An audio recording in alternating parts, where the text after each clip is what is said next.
Welcome, everybody, to the American Space Museum. I'm Mark Marquette, and we're so glad you're with us to stay curious with astronaut Jim Adamson. Hello, Jim Adamson. How you doing, it's sir? It's a pleasure to be with you today. Well, pleasure to be with you. It's a pleasure to get to know you.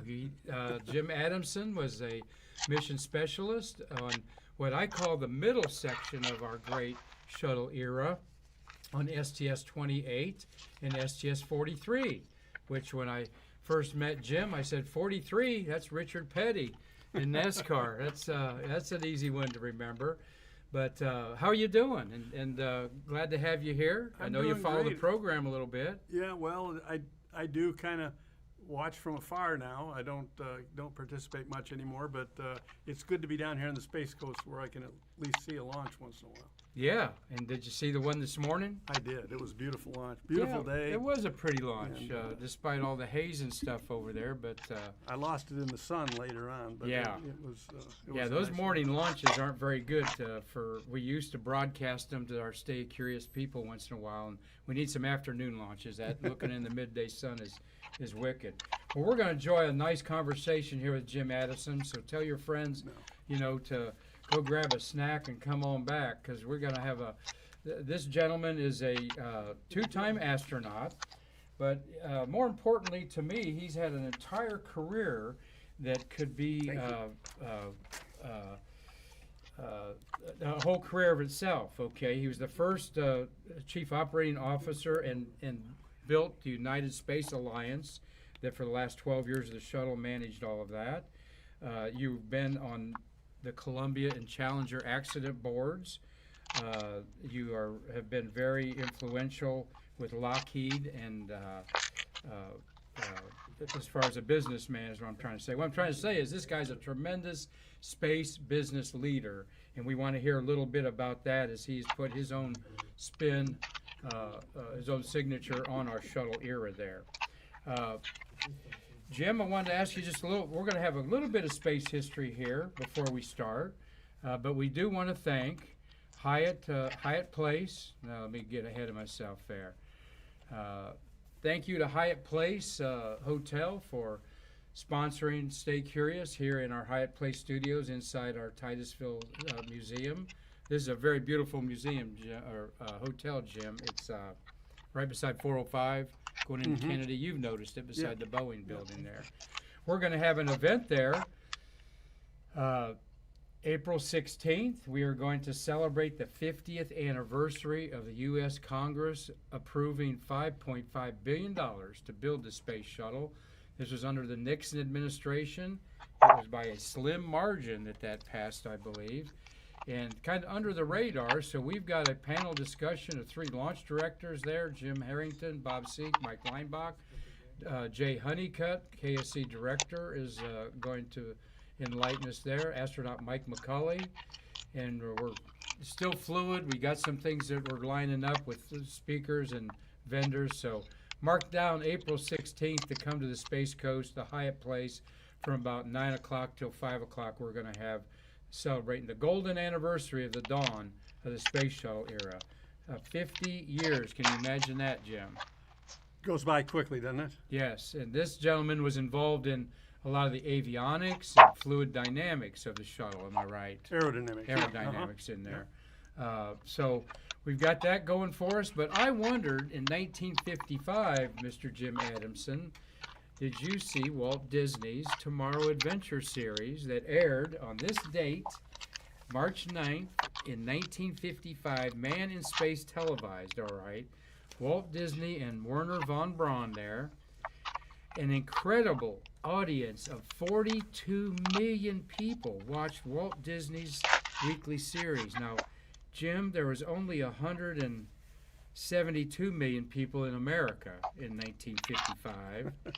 And 42 million of them watched that. I mean, that is some Super Bowl numbers there for sure. Do you remember watching that?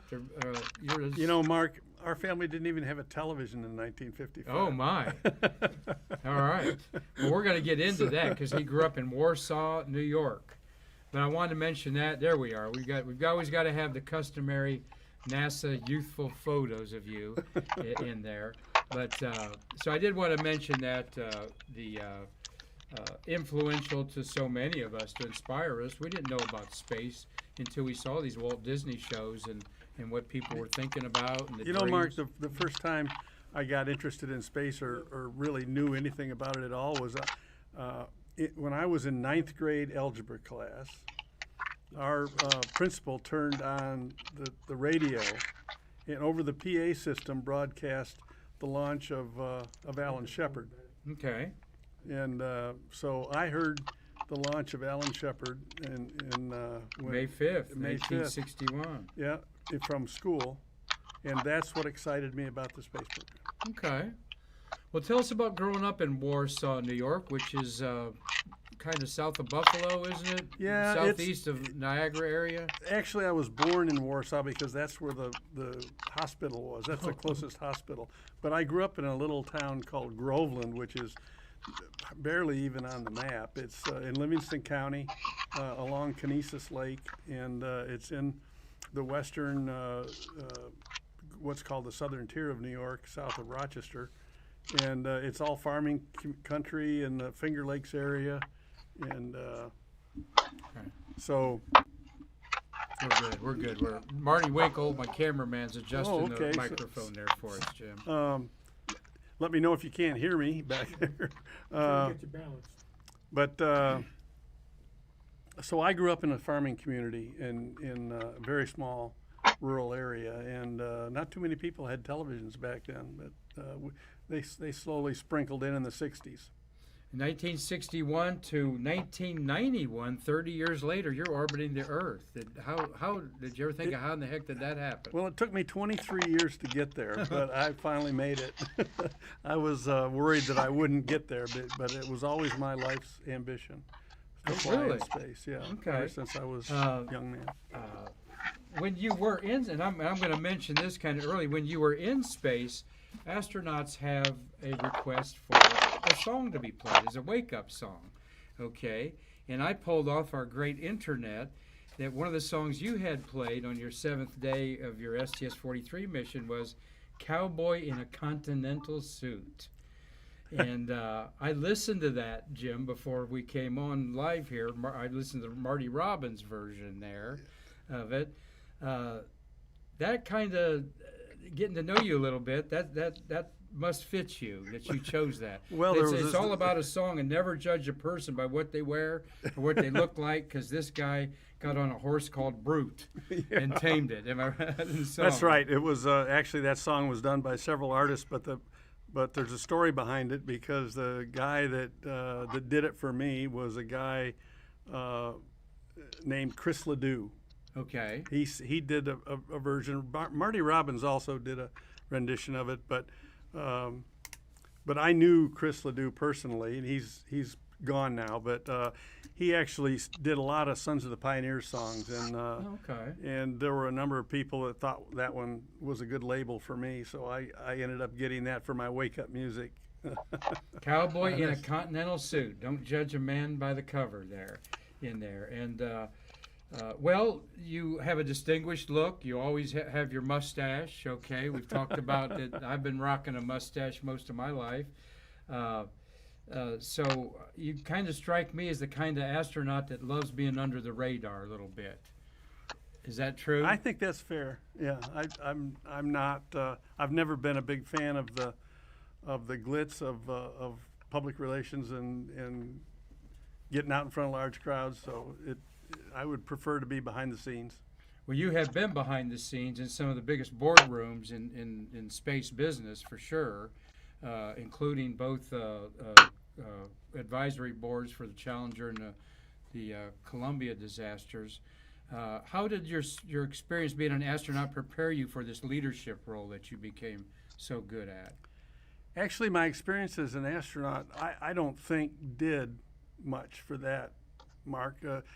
I was better prepared by the Army, my leadership positions in the Army, and I've had commands of troops in both combat and in Cold War Europe and in the United States, and I think I got better leadership training from the military than I got from being an astronaut. Astronaut's kind of a single seat small crew mentality, and you're working as a small team together, very intensely, and in a strange environment, if you will, being in space. But leadership, it applied to that role is more learning how to be a good follower than it is being a good leader. Well, it's, and here you were a West Point graduate. Wanted to talk a little about your Vietnam service to our country. Marty Winkle, our co-producer who you met, was a Vietnam veteran. Marty went up and down that rope in a Sikorsky helicopter to see the horrible pathos of what was going on at that time. You too were a helicopter pilot, right? I was. Air medals, you got 18 air medals, the Bronze Star, 3 crosses for gallantry. My gosh, you were, as you said, a mission commander, a scouting pilot. That kind of appealed to me as an interesting thing to be.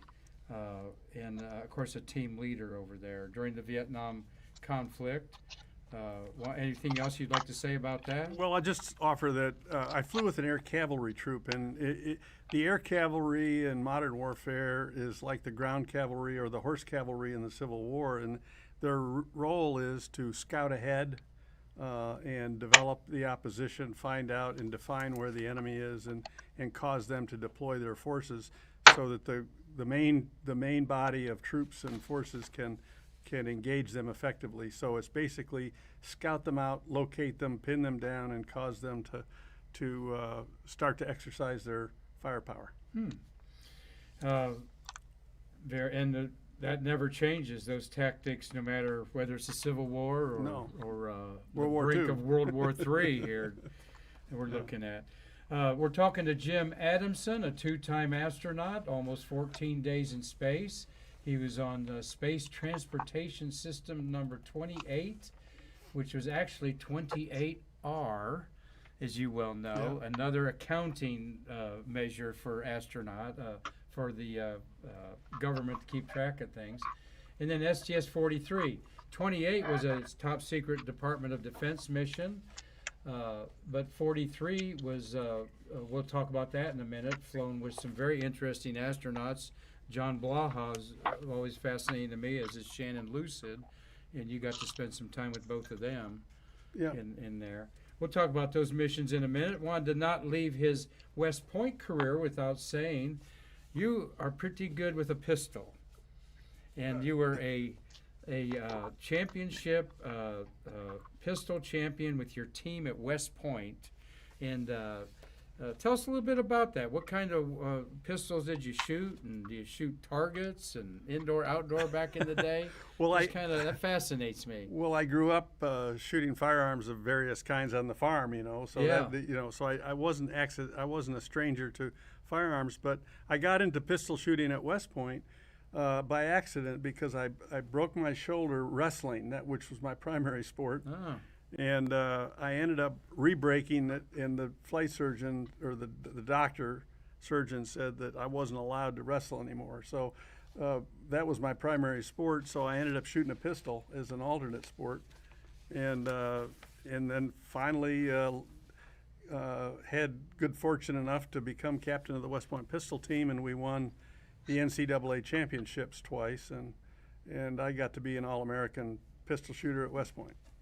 What kind of pistols? What brand pistols? We shot 3 different lines of pistols. We shot .22 caliber rimfire indoors and out, and we shot center fire, which could be .38 specials, and I shot a Smith & Wesson .38 special semi-automatic pistol, and then we all had to shoot the standard Army 1911 Colt 45. But ours were modified so that they were accurized and shot straighter than the bench models that came off the shelf. Well, do you still do some of that for fun, or? Yeah, I do, and now we have a friend of mine down here, Jay Honeycutt, that you've talked to before.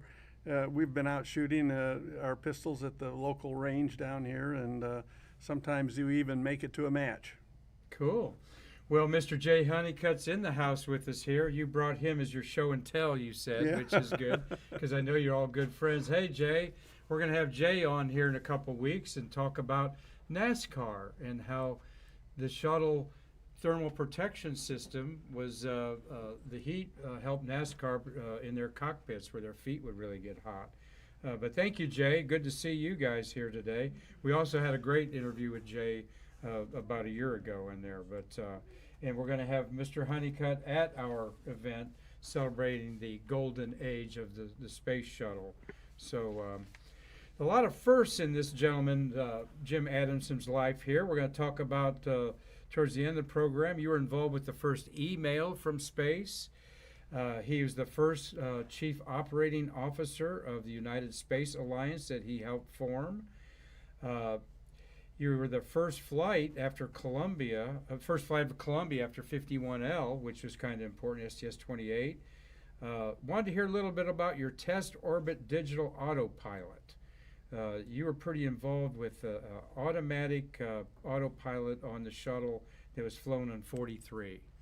Well, Mark, you know that we made a lot of changes to the space shuttle after Challenger, a lot of modifications, and one of the modifications that we made was a totally new digital autopilot system on board. And the first time you get to fly one of those things, they're called the DAP, D-A-P. Of course, NASA makes acronyms out of everything. I've seen that DAP. Okay. And yeah. so DAP is digital autopilot. Okay.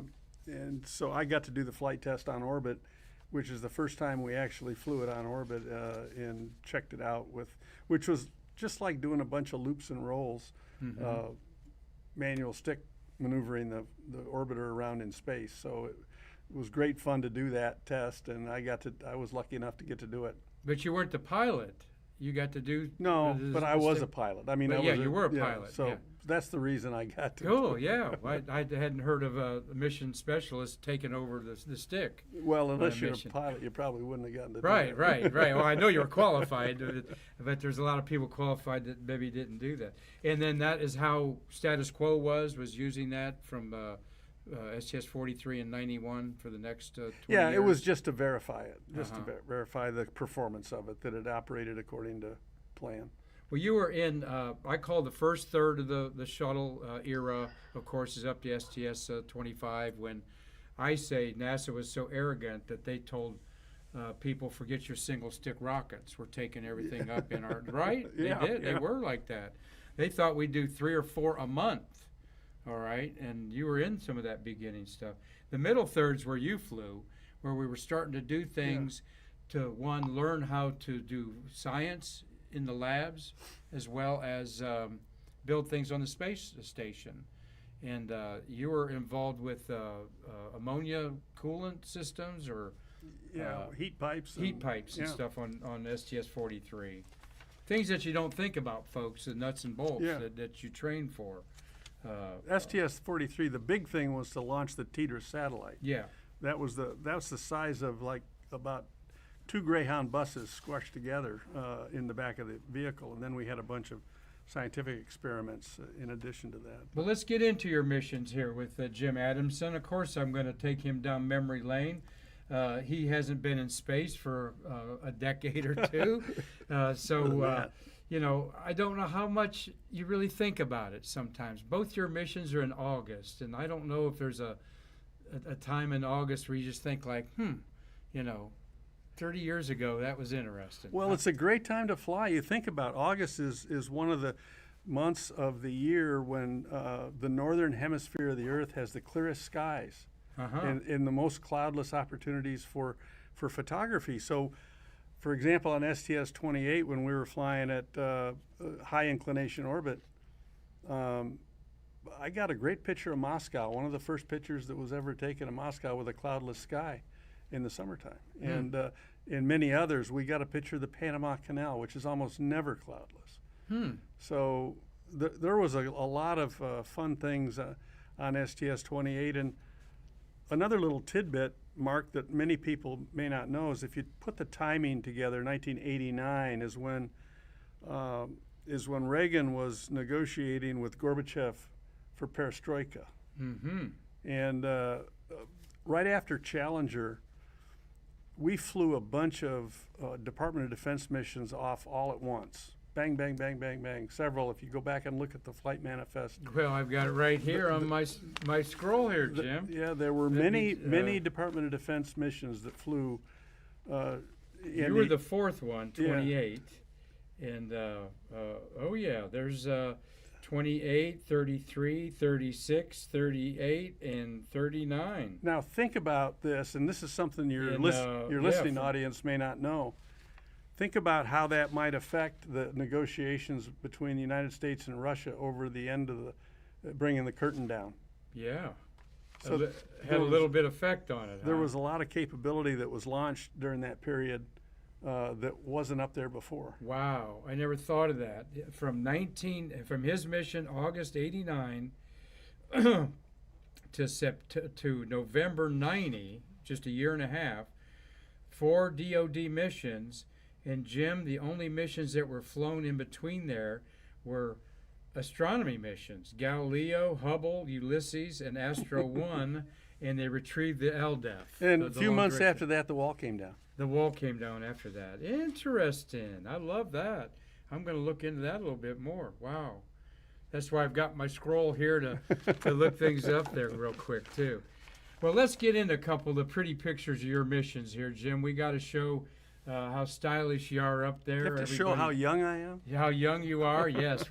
Like I said, you've had a mustache a long time like me, and I'm glad that mine's balanced. Now it's black on. Well, there's a story behind the mustache. Yeah, you know, when you're a West Point cadet, you're not allowed to have a horse, a wife, or a mustache. Oh, okay. So when I graduated from West Point, I started growing a mustache, and I never have lost it.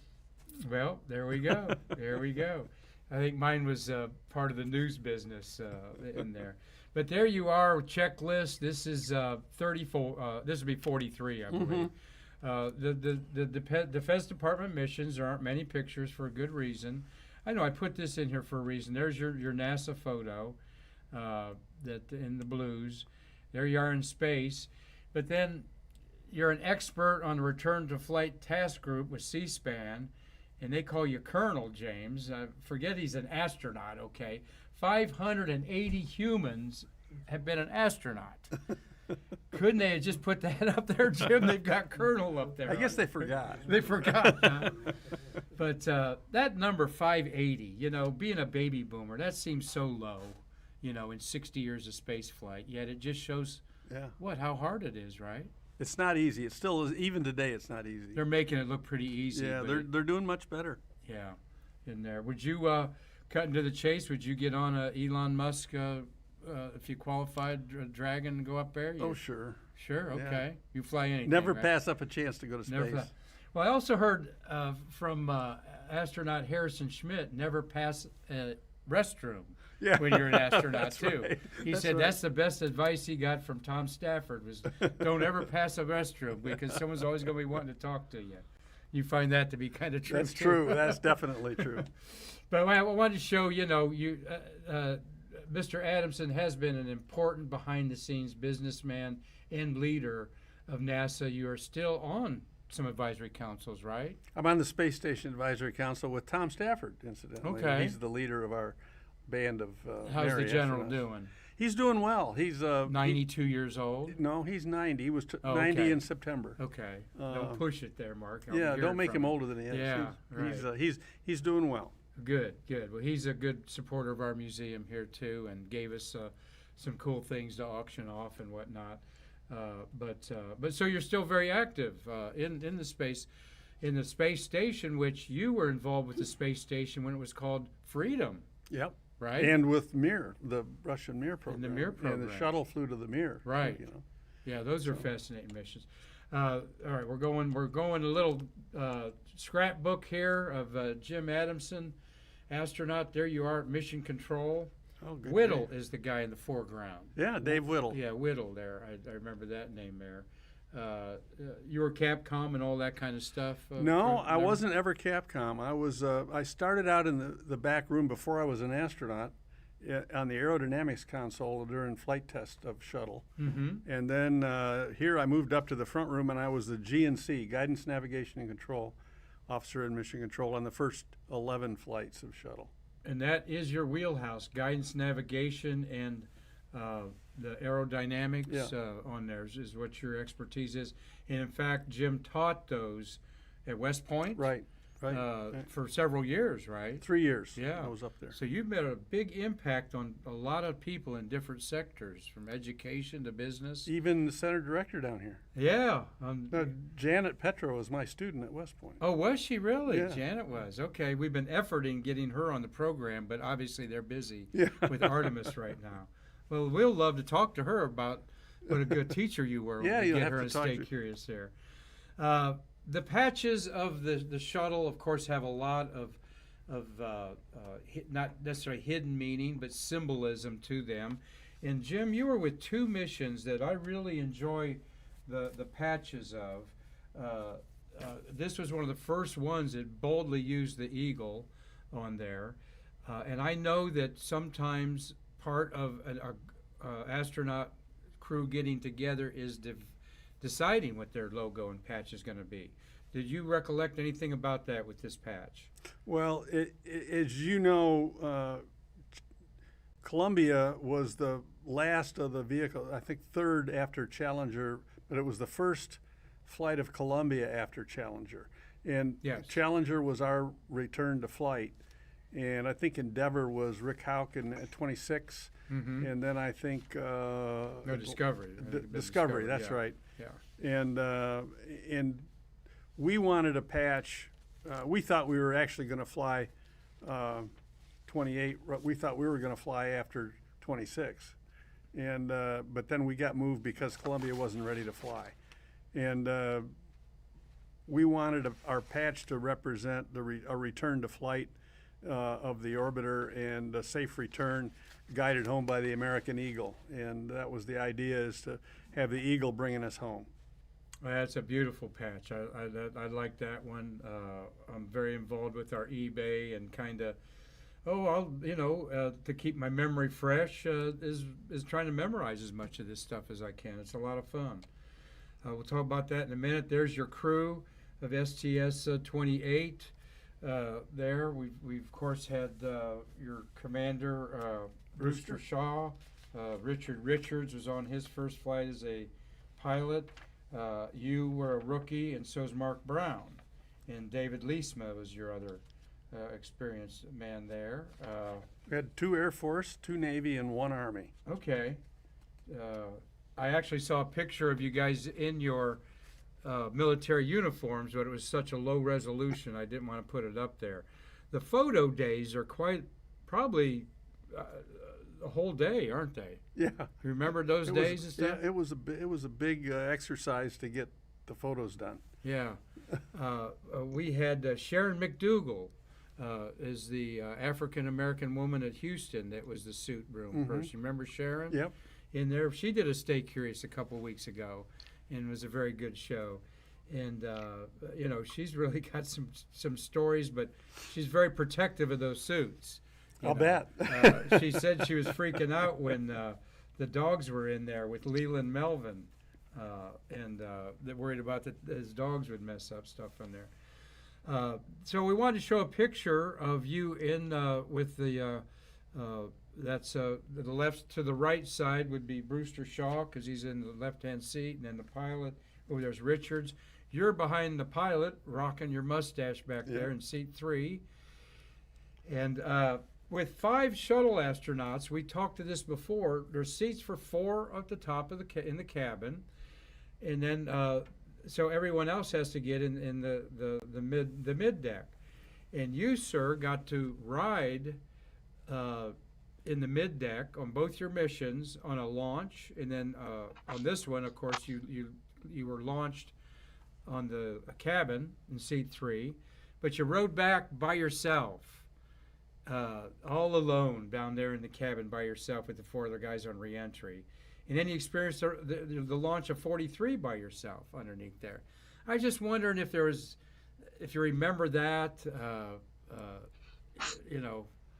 Yeah. Oh, yeah. Well, I mean, you're alone in a spaceship. Okay, yeah. There's a lot going on around you, but you're kind of in a privacy situation. well, there's where you're With your supposed to be, thoughts. and then there's where you are. Yeah. Okay. During a lot of this stuff, the guy down below or the gal down below or up top, if you're not busy doing something else during a mission, you're taking pictures. All right. Okay. So there's really a limited amount of time where you have to be in your seat, and we were pretty good at getting in our seat and doing what we needed to do when we needed to do it. But we took pictures a lot of the times, and during the return of STS-28, I got a chance to photograph the plasma balls going off the tail coming back during reentry during the high heating region. Oh. So I got some of the first shots of the hot gases that are during the heating region, which form over the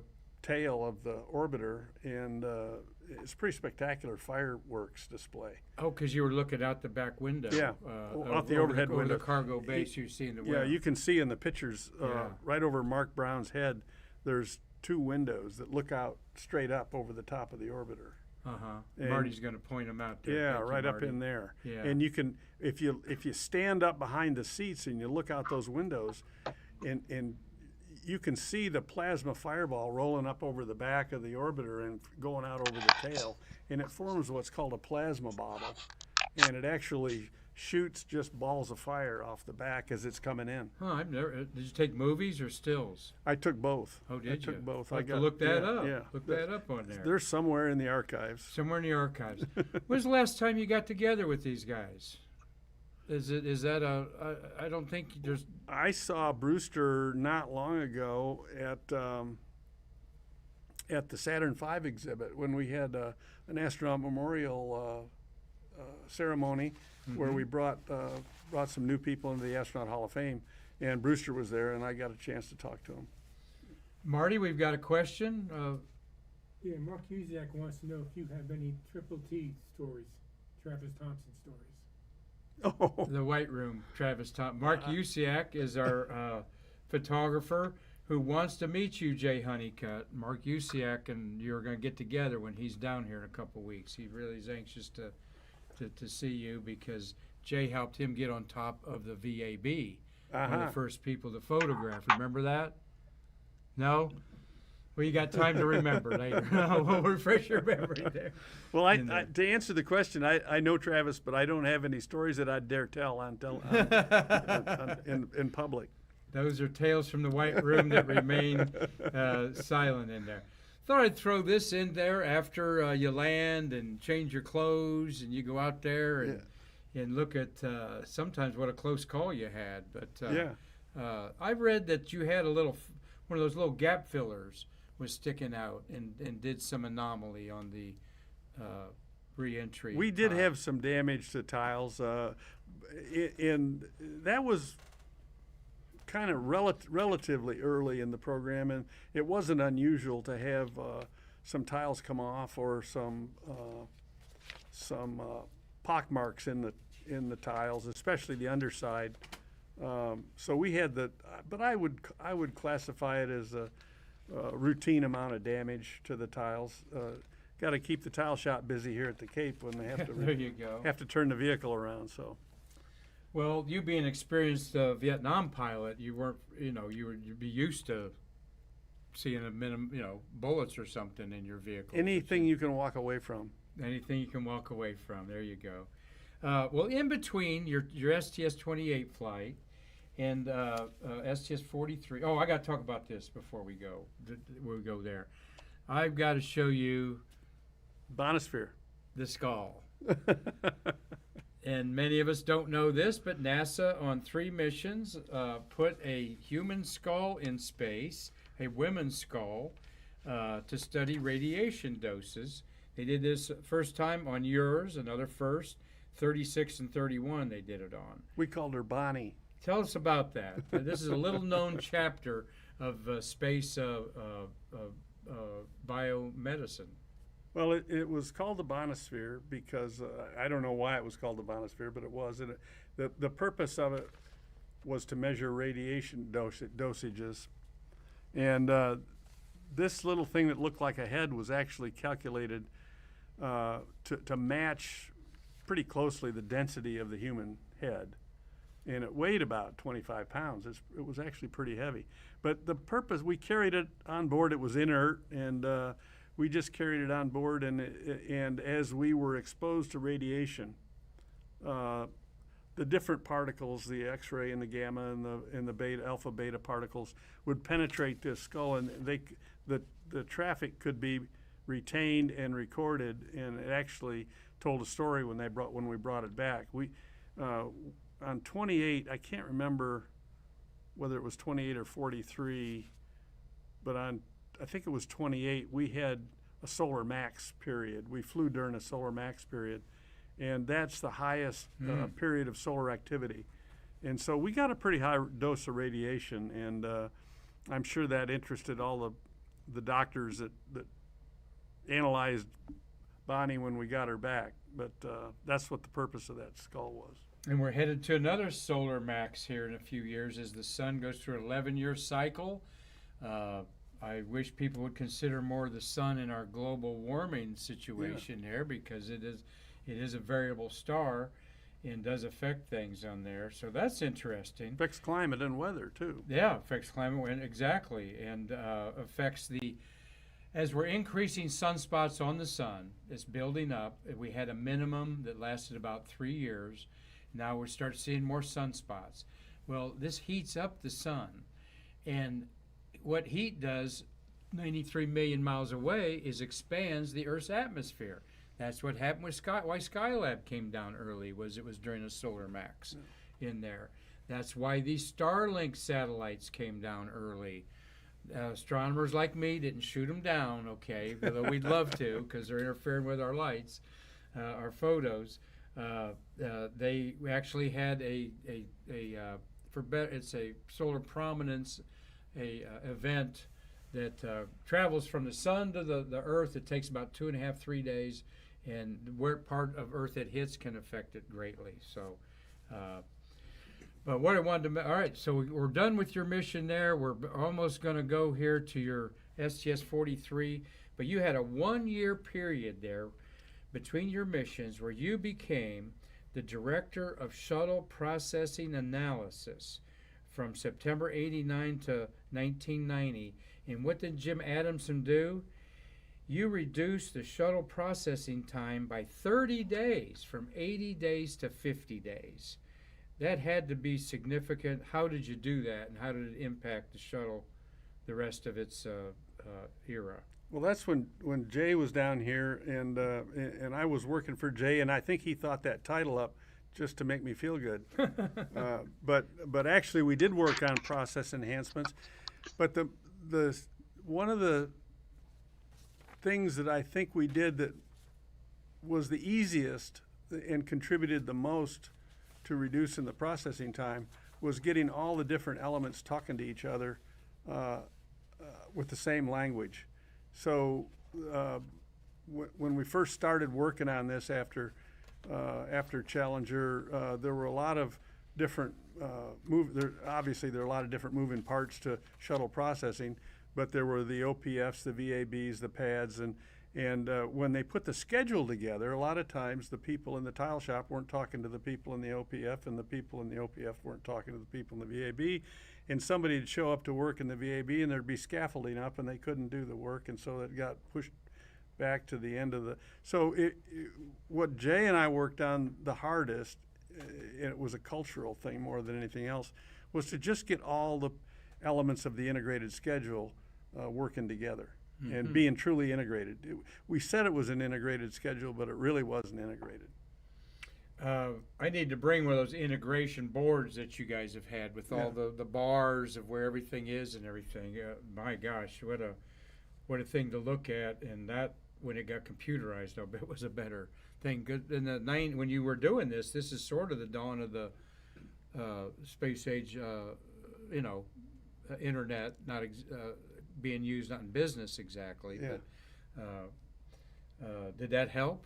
I mean, I think that was, I'm guessing that was probably 80% at least of the progress we made was just getting the communications working well and getting people talking about and really saying what they were going to do and then doing what they were going to say or what they said they were going to do.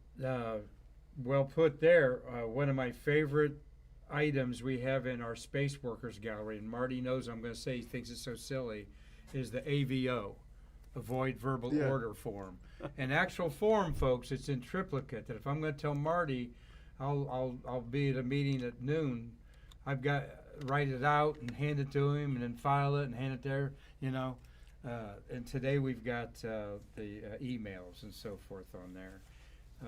But once again, it boils down to communication. I don't care whether it's launching space shuttles or being happily married. Communication is a key to everything. And, as soon as somebody assumes things, the communication breaks down. Marty Winkle, who's got a comment or question today? There's two questions. Where was Bonnie located during the mission? In the crew compartment, or? Down in the mid deck, down in the, and I can't remember. I think we had her located over on the starboard side of the mid deck near the lockers. And the other question was, there's two questions. Okay, as a member of the ISS task force, can you share any concerns there may be in light of the Russian invasion of the Ukraine? We had a meeting with our Russian colleagues last week, two-day telecon with a Zoom conference call, and we don't discuss politics, world or otherwise, because we've got crews up in space flying, and it's important that we work closely together and keep everything humming along. So we don't indulge ourselves with politics on those calls, and everything went normally and is functioning according to our plans as far as the space station is concerned. So right now everything's working according to schedule. Who was that from, Marty? Carol Kavanaugh. Carol Kavanaugh. Yeah, thank you. I've actually had a note to a slide to talk about that at the end there, because I know you're involved in all that. And we had a Eurocom, Alex Carl, talking to us from Cologne, Germany, a couple weeks ago. Well, it was the second day of the invasion, and he said that he's the Capcom to the European guys up there. The European astronaut up there is what's his name? Matthias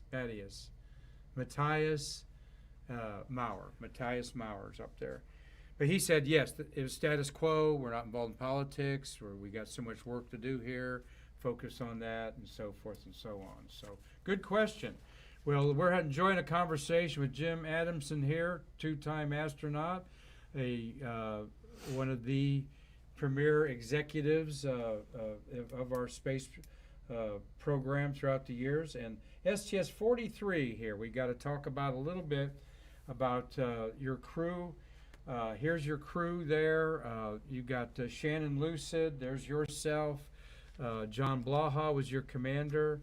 And you've got the late David Lowe, whose father was George Lowe, the Apollo chief of the Apollo era on there. And Mike Baker. Mike Baker was a PLT. Mike Baker was twice a pilot and twice a commander. Yeah. On there, in there, and Mr. Lowe certainly interests me. Being his father being an Apollo, he was over the command module, that part of the Apollo era. George Lowe, I think he had 4 flights. I think this is his 3rd flight. Lost his life to colon cancer. Yeah. Okay. It was a tragedy. One of the most unlikely ways to die and one of the slowest moving cancer. But when David left the astronaut office, he said he'd had his last colonoscopy, so he wasn't going to do that anymore. Oh, really? And he, unfortunately, that's what killed him. Well, I'm happy to say I just had I had a colonoscopy a couple weeks ago and had the doctor's office this morning. Everybody needs And to it have makes them. it, and I'll just say, yes, as men, you need to have a colonoscopy regularly. I am like doing cartwheels because mine's in great shape at my age, and I'm 68. You're like a big brother to me, age-wise. You're just 8 years difference. Marty's like a big brother to me, but this is so important. And like I said, I was like, oh my gosh, I feel great because of that important thing in there. But let's talk a little bit about one of the getting to know this the shuttle era. And Jim, we love the shuttle era. This is the future of our museum that for 21 years has been preserving the birth of the American space age. And there is no greater accomplishment of America in space than what our shuttle's done. And this is one of my favorite patches. It is full of symbolism here that we're going to talk about here. You know some of it there. You want to talk about that mission patch and how your team put that together? That patch was primarily the inspiration of Mike Baker on our crew. Mike was pretty moved by the idea of having a Mercury capsule symbolized in the outline, and bringing back the memory of the Mercury 7 astronauts, and then of course you can see the crew's names on the bottom there, and the 7 stars that were supposedly for the 7 people that lost their lives in space, and then in the payload bay of the orbiter, you've got a tracking and data relay satellite. And we're going to see a picture of that. By the way, the stars also are 4-3. Yeah. For your number there. And I love pointing out that the astronauts have something to do with their patch. Some get real elaborate. This is very simple, and it's one that's always caught my eye and one of my favorites. Just like your 28 Eagle is so. I love that one in there. So. There's the crew. That is definitely a green screen behind you, probably, I'd say, right? You didn't go out there and get photographed at a nice sunset. We actually did. Did you? Yeah. Really? Mm-hmm. We actually that's actually a setup that we did out at Ellington Field, shocked. Not at Ellington Field. At Edward. Well, Edwards, or maybe it was down here at the Cape. I can't remember where it was, but. That looks like a mountain in the background there. But anyway, It's a cool effect. The sun in there going on. And your launch, this is one of the most publicized photographs of any launch. That was a great shot. And we have 2 launch photographers, Tom and Mark Usiak. And I don't know if they know who that photographer is, but boy, how the sunlight is just bursting between the vehicle and the ET there. It just happened perfectly, didn't it? Yeah. That's one of the sweet shots of all time. And you're on board that thing as it's roaring off the pad there. Think about that, huh? There you are, your crew on board. I love showing you guys in space up there. Shannon and Blaha are upside down. Tell us a little bit about John Blaha. John was a great commander. He's just the nicest guy. He's got a wonderful, friendly, jovial personality, and he's not prone to get wound too tight. He's a great guy to have a commander on the crew, and of course the crew, the better that. The longer they train, the better they know their jobs, and there's really not much need to have a stern commander or a commander with an iron fist or anything like that. And John was perfect for the crew. Well, I've heard him share his story twice at the astronaut encounter as astronaut of the day at Kennedy Visitors Complex, and Jim, he had the usual little girl ask, "How do you become an astronaut?" And I don't know what your reply is, but his was something I never heard before. And he said, well, everyone's going to tell you to study science and math and blah, blah, blah. But he says, I'm going to tell you to practice your memory. He said, I want you to read your book, whatever book, for 20 minutes, and then close that book and then try to remember everything that you read for 20 minutes.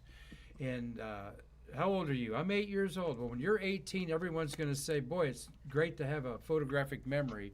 And you're going to say, I worked my butt off on that. Because you read so much stuff and have to remember so much stuff. And I thought that was really an out-of-the-box answer from him. That really impressed me. That sounds like John, though. Does it? Yeah, it does. It does. Well, we'd love to have him on Stay Curious here. And then after commanding this mission and another one, he spent 5 months on the Mir space station, which I think is pretty cool. We had a comment. Comment there, Marty. Yeah, Mark Uziak said that was the NASA remote camera on a stack, on a tower. Oh, okay. A NASA remote. So he's not going to get credit for it or I anything. knew it was a remote. Yeah. Well, yeah, I knew it was a remote too. Here is these important tracking data and relay stations, or satellite, TDRS. Jim, tell us about why these are so important, and here's one deployed in space, like we were talking about. Well, I can tell you about just one application that's relevant to the space program. You remember, and of course the museum has evidence of the old days in the space program where we used to have ground stations all around the globe, in Australia and just off down in the Bahamas and Goldstone, California. When the astronauts used to fly around the Earth in a capsule, they were normally in communication with the ground about half the time, and what we call LOS, loss of signal, about half the time. The TDRS satellites are placed around the Earth, and they stay geosynchronized with the rotation of the Earth, so they always stay the same over the same spot on the ground as the Earth rotates. And by talking to each other and with the spacecraft, the astronauts can always be in contact with the ground. Now, some astronauts will argue that that's not a good thing because they're always the ground's always talking to them. But actually, it's nice to have communication. So that's one of the things that they provide. But they also provide relay for audio, video, and content from around the globe. Well, we were talking in our Gemini gallery, where Gemini 8, when they docked with the Agena rocket, everything was okay over Australia, and then they went out of radio signal. And when they came back close to Hawaii, Neil Armstrong and David Scott were preparing for an emergency re-entry, and NASA was caught off guard. What had happened? And a thruster stuck that's in our Gemini gallery. Larry Pushkar saw it, by the way, when he was here visiting us. And we thank everyone for watching today with Astronaut Jim Adamson here on Facebook, YouTube, Twitch, and Spotify. Jim, we got people all over the world. We've got Ophelia, I'm sure, is watching in France. Robert Law is enjoying a cocktail in Dundee, Scotland. Okay. Who else we got watching, Marty? Marty's got a little list there for me to give a shout out here. We've got Connie McDaniel. She's a great volunteer. Carol Kavanaugh. Cliff Watson is watching from Pomona, Australia. So how's everything Thursday there going on, Cliff? He's an astronomy friend of mine. Carlton Bailey, he's photographed a bunch of launches. Hope you're feeling good, Carlton. David Leone, Dustin Bradford, and Sharon Shrew Lazada. And we've got Jane Hodges. That sounds familiar Yeah. name. You know Jane Hodges? I do. Okay. I know Well, Jane. she says hi. Hello, Miss Honeycutt. Hope Honeycutt, she found it, Jay. So she's watching. Christopher Mick is our gentleman from Hudson, Wisconsin. And we've got some people here from Wisconsin. Where y'all from? Watoma? Watoma there, Christopher Mick. And I give a shout out to Larry Pushkar there. We've got a lot of people that watch Stay Curious and enjoy our conversations with this. And I hope you're enjoying our conversation here with a really good guy. It's my pleasure to get to know Jim Adamson, not just as an astronaut, but he has had a long and distinguished career in public service, the private sector, including helping form the United Space Alliance after your time with Lockheed. And let me see where we're at picture-wise. Oh, yeah, tell us a little bit about that. Your Lockheed, well, there you are. We had to show off your legs, Jim. Okay. Beautiful I legs. know you've seen that picture a lot there, but there you got a Hasselblad camera, it looks like. Yeah. Sticking it out With a 250 lens on it. 250 lens on it there, UCEC brothers. We know Hasselblads in there. I think I would probably wear socks all the time up there too. My feet get kind of chilly here on Earth. But we're gonna break to this picture here in a second. After we hear about you co-founding USA and being the first chief operating officer after your stint with Lockheed there. Well, Mark, after I left, retired from the Army and left the astronaut office in '92, I was working as a consultant for Lockheed, and Dan Telep, who was the chairman of Lockheed at the time, I was visiting the Hill, doing some visits with members of the House and the Senate. With Dan, and he thought that I was a Lockheed employee, and I wasn't. I was a consultant for Lockheed. And he said, he looked at my badge and he says, "You're not a Lockheed employee." And I said, "No." He says, "Well, don't you think you should?" I was doing strategy for him, for Lockheed. And he said, "Well, don't you think you should be an employee of Lockheed?" And I said, "Never thought about it. I just, I'm just have my own little company," and I was a consultant for him. A couple weeks later, he called me and asked me if I wanted this company in Houston.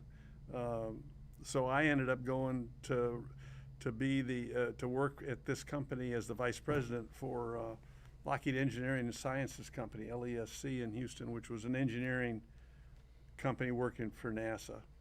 And while I was there, Lockheed and then Rockwell, later Boeing, decided that they would put together a proposal to NASA to form a single prime contractor for the space shuttle like they did for the space station. Dan Golden was the administrator at the time, and he was kind of enamored with the idea of having everything under a single prime contractor. And so we decided that it would be a good time to offer that up with these two big companies, and also help lock in their market share of those of the shuttle contracts for the future. So we put together a proposal, and the vice president of Lockheed at the time was actually, this was right after the Martin Marietta merger, was a guy named Peter B. Teets, and then the other guy was Kent Black, who was the COO of Rockwell at the time, and they met together one day and decided that they could put this together. And then Pete Teets turned it over to me and asked me if I would be the first chief operating officer and stand up the company with Kent Black as the CEO.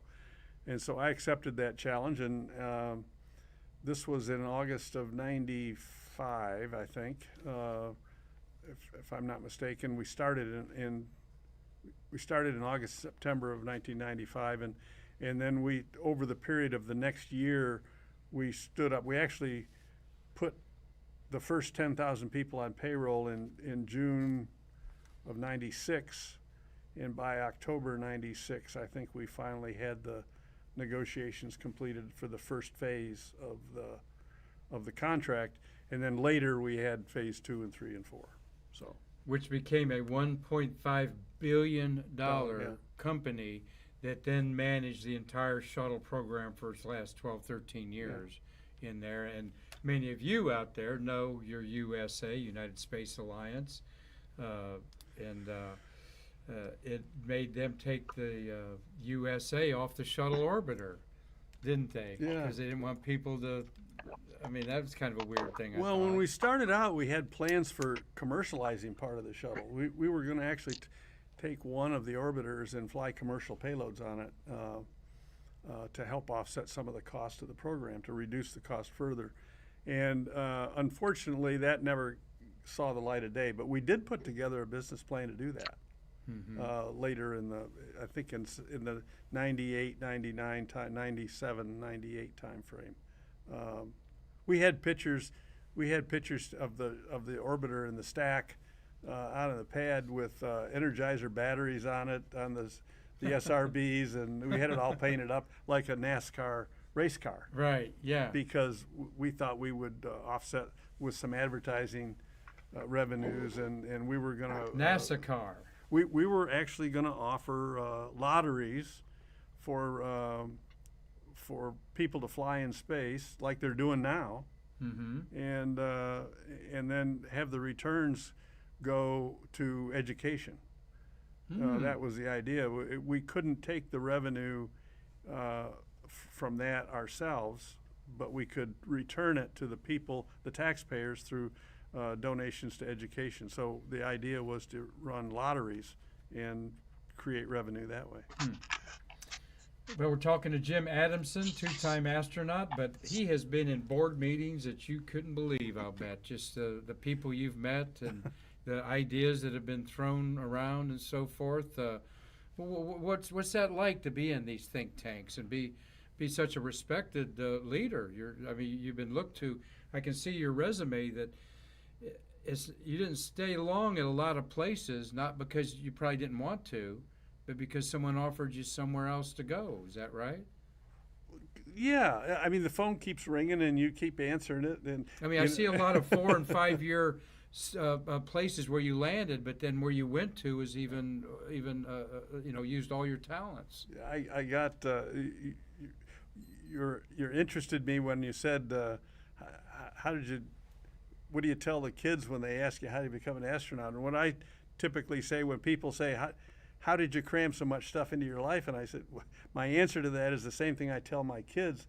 If you get up every morning and show up for your life, there's no telling how much you'll cram in if you live long enough. So, I like that, Jim, because I believe 90% of life is just showing up. Showing up. And if you got something to offer, you got something to offer in there. And all these board meetings and stuff with USA going on, this was the third phase of the shuttle, where the true legacy lives on with our International Space Station and our international partners, taking Europeans to space, taking people up, and building this incredible facility up there. Address that a little bit, Jim. Well, I don't know how many people stop and think about it, but the space station wouldn't be there if it wasn't for the shuttle. Literally, it couldn't be built today with the vehicles we have. It required the shuttle to put it together and to get it up there.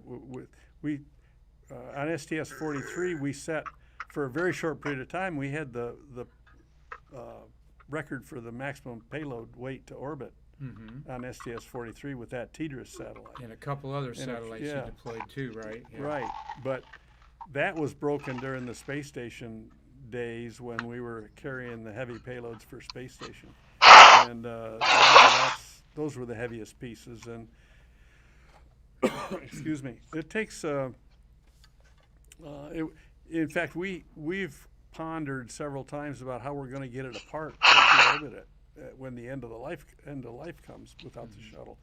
But we have a plan. You're involved in these negotiations with that, and that's awesome.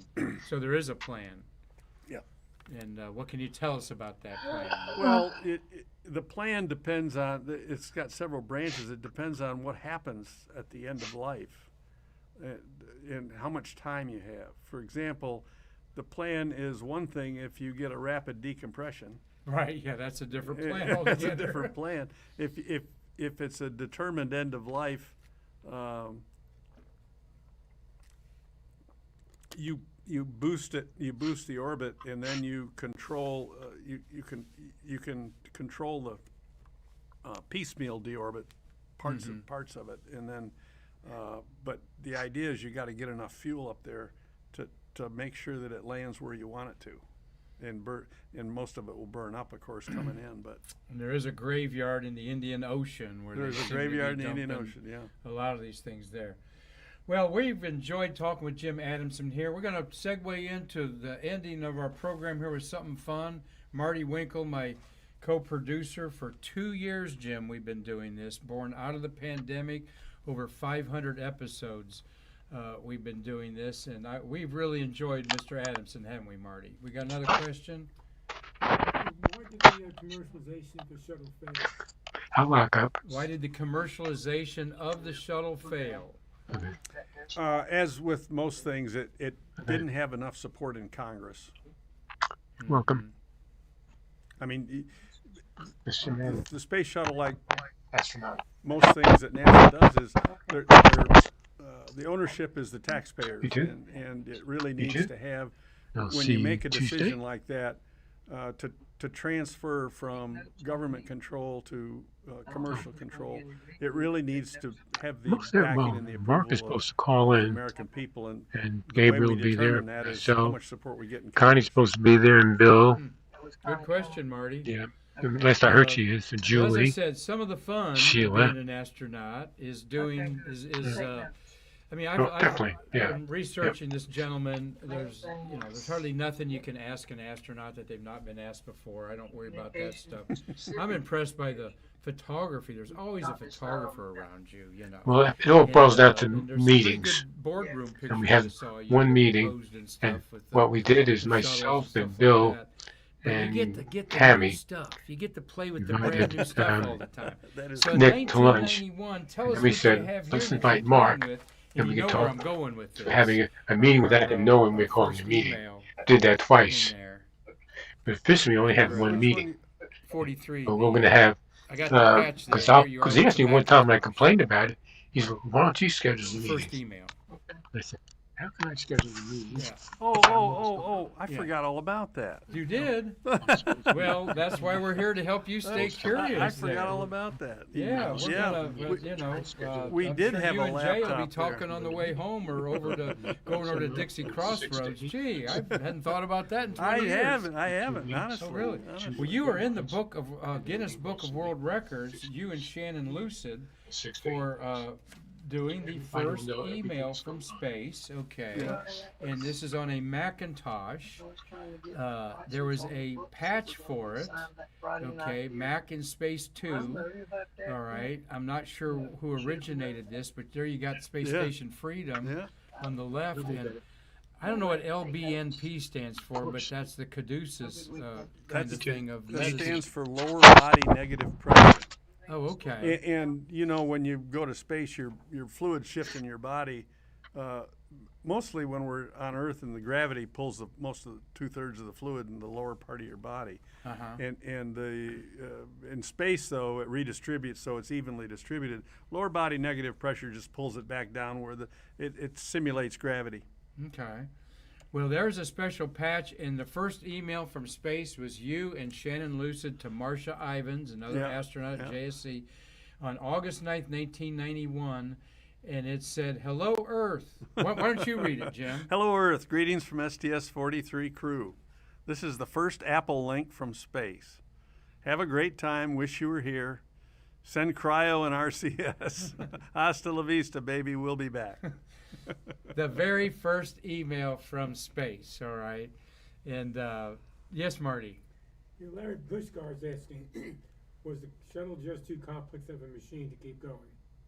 The question from Larry Pushkar in Michigan is, was the shuttle just too complicated to keep going? Well, now I risk giving you an emotional response. I think the shuttle was scuttled prematurely myself, but that's a personal opinion. Well, there's a lot of personal opinions about that. I think we should. Favor. I think we should have kept it going, and I was opposed to stopping it. But the decision was made, I think, for budgetary reasons, more than anything else. Mm-hmm. And no, it wasn't too complex to keep going. It was a great vehicle. We had wonderful people working on it. We knew what we were doing, and we had a lot of years, a legacy of talented people down here at the Cape. Three decades. We knew how to keep it going, and it would have flown a lot longer, and it would have serviced us well during a period that, in retrospect, now looks like a very big gap in our space program. Mm-hmm. Absolutely, depending on the Russian Soyuz Yeah. spacecraft to Yeah. go to a space station that we largely built. Jim addressed this. What I find amazing about the end of the shuttle program with Marty Winkle and people like him working, Marty was in the launch process systems, was that knowing that it was the end and you had your pink slip in your drawer the excellence was never compromised. Everybody knew lives were always at stake with astronauts, and nobody let their guard down those last 3 missions. If I could just interject this one thought, because I'd like to say it to you while it's on my mind, Mark, and that is the tragedy of the end of the shuttle program, in my mind, having been a USA guy in the end, and having seen firsthand the tremendous pool of talent that we had honed and sharpened and developed over all those years. Seeing that pool of talent leave the NASA was the most tragic loss I can even think of, because our whole business was basically flying in space, and in one fell swoop over a period of about 6 months to a year, we lost the greatest talent pool ever assembled in the space program. Yeah, that's the truth. We talked about Triple T. Travis Thompson said when he was at Mike Leinbach, the launch director's final assembly meeting of all of the employees, kind of saying farewell to them all. Travis said, Mike said, has anyone got any questions? And Travis said, I raised my hand and said, you got anyone to mow your yard? Yeah. I mean, here's a guy that put astronauts in their seats, you included, and he couldn't segue into society, and he had to go find a new career. And he was one of, 5,000 people at the Cape that happened to. And NASA was never able to recover that talent. Yeah. I mean, think about it today. They don't have the talent that we have. Exactly. It was a dearth. In fact, we talk about on the Space Coast, is the talent pool there to do what all of these rocket renaissance private companies want to do? What talent pool we have is now in the contractors at SpaceX and Blue Origin, and the ones that made the transition. Well, good questions there. First email from space, and I did want to segue, and glad that the question was answered. 21 years ago, we swapped the first cruise at the International Space Station. That was just our the Russian Zvezda model, our Destiny model, and a couple solar panels on it, basically, right? And we swapped out the guys in the white on the left there. Bill Shepard, friend of yours, right? Yeah, and Sergei Krikalev was also a friend. Krikalev and Cabana turned the lights on STS-28. And Krikalev and then the other Russian there were swapped out for on the right is a Jim Voss. Jim Voss and the general Helms. Helms, and the Russian in the middle there. So 21 years ago they swapped out the first crew. We've got the 66th crew spending their 4th and 5th months up there right now, ready to come back for the 67th crew. Of course, we love talking about the 66th crew. They've got the Route 66 emblem of America's famous highway on there. 2 decades have passed of continuous occupancy of the space station. And Jim, I think some of your management that you've been involved in has precipitated this for 2 decades that it's happened. Well, you're being very kind, but it's interesting to note that Shep is still working with me on the International Space Station Committee that we serve with Tom Stafford, and Sergei Krikalev is the deputy head of Roscosmos, and he's the counterpart on the Russian side. Oh, okay. So we still have a lot of the same people involved that were involved 25 years ago. Good to see Krikalev's involved, which he's the 2nd or 3rd for the most time in space. Yeah. Great guy. Yeah. He was also a man without a country. Yeah. When for a Russia, while. Yeah, for a while when the Soviet Union fell and became Russia in there. And I've always loved to meet him. I know he's been at some of the space fests and so forth like that in there. So, but that was my segue into talking about. Here is the Expedition 66 up there. Brothers and sisters in arm up there with Caleb Barron up there, the way we should be on the ground. Yep. Isn't that the truth? And I just kind of put that up there for your editorial opinion of what's going on, and you already gave that. Well, I think NASA and Roscosmos have been models for how we can get along on Earth, and how hopefully someday we will. And someday we're going to have one of these women on the moon. This is 9 Artemis women astronauts that we celebrated yesterday because it was International Women's Day. And out of the 18 Artemis astronauts, 9 are men and 9 are women. And one of these women, Jim, are Yeah. going to put their boots on the ground. Do you know any of these women very well to make a bet with me? Because I'm going to put my money on Christina Cook. I don't know them. I mean, they're youngsters to me. So They are youngsters to you. Yes, they are. They're youngsters to me.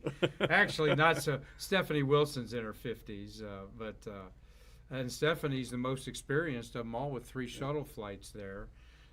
Jessica Watkins is scheduled to go on Crew Dragon 4. I think Kate Rubins was in space when they took all these pictures, or she missed the photo call there because they used her flag shot there. And there you are with Mr. Honeycutt there. Yeah. Met you, saw you guys both at the rocket reunion there. So grateful to Jay embracing our museum and willing to participate on these things here.